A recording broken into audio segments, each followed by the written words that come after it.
हेर्नुहोस् बेतराती बजार पुरै पुरिसकेको छ। सबै सुरक्षित रहनु होला, सुरक्षित रहनु। ए अब गाडी कति थियो, बजार कति हो मान्छे? यो त अझै आउने बेतराती बजार पुरै पुरिसकेको छ। सबै सुरक्षित रहनु होला। त्रिशुलीतिर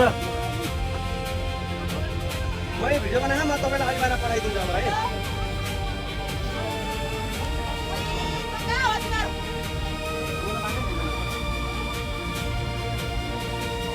मान्छे अब गएन त्यहाँ कति मान्छे मरिसक्यो होइन कहाँ जाने त मान्छे बजार पुरै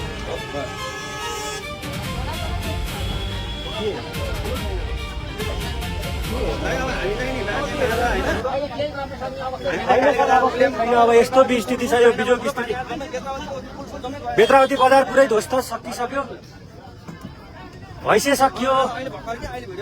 यति ठुलो बाढी आएको छ कि दाइ होइन तपाईँ ठ्याक्कै तपाईँको यो अब घुम्ने आइपुग्नु है। हामी यताउतिबाट भर्खर सुरु भयो क्या, पुरा घरै छैन दाइ। लगभग तपाईँको 40-50 घरै डुब्यो क्या। मान्छे कति मऱ्यो हेर्नुहोस्, 100-150 वटा घर डुबिसकेको छ त्यहाँ। कटेन होइन मान्छे कति मरे, कति के हो अब पत्तै छैन। यो अब हामी त कटिहाल्यौँ, केही फरक परेन। हामी चाँडै भयो बिहान आज। अहिले अब म तपाईँलाई अझै भिडियोमा दुईवटा भिडियो बनाएर अब म बनाउँछु। हामी त भाग्यले मान्छे है। तपाईँहरू त चाँडै आइहाल्नु गाडी आफ्नो भयो तपाईँहरू यहाँ। हाम्रो गाडी पनि फिर्ता गरिदिएँ मैले। तपाईँहरू आफ्नो बाटो यति बसी होइन कति आके आज चाहिँ गाडी फेरि यो बेतरावती तपाईँको पुलै छैन। जम्मै बगाएर मान्छेसम्म आइसक्यो भने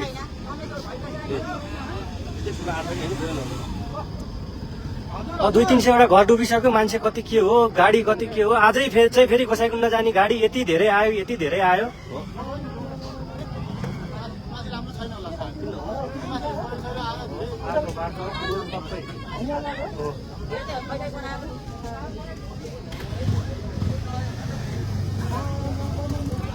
डुबिहाल्नु, उता घरै डुबिसक्यो, पुलै जम्मै डुब्यो। अब होइन खोलो अझै आइपुगेन क्या माथिबाट। हामीले खोलो त अझै आउँदैछ।